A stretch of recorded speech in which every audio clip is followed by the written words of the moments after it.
Erkakni boy bo'lishini bittagina siri bor. Balkim bu ko'pchilikka yoqmas, lekin bu haqiqat. Chunki bu narsani men juda ko'p sinaganman va juda ko'p millioner erkaklarda shuni ko'rganman. Bilasizlarmi nima?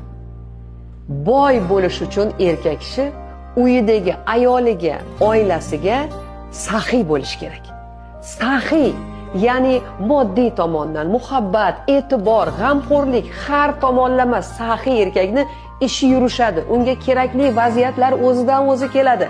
Kerakli takliflar, qanaqadir mo'jizaviy ravishda yo'llari ochilishni boshlaydi.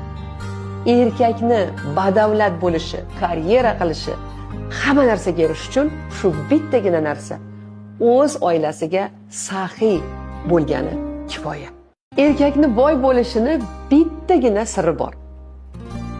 Balkim bu ko'pchilikka yoqmas, lekin bu haqiqat. Chunki bu narsani men juda ko'p sinaganman va juda ko'p millioner erkaklarda shuni ko'rganman.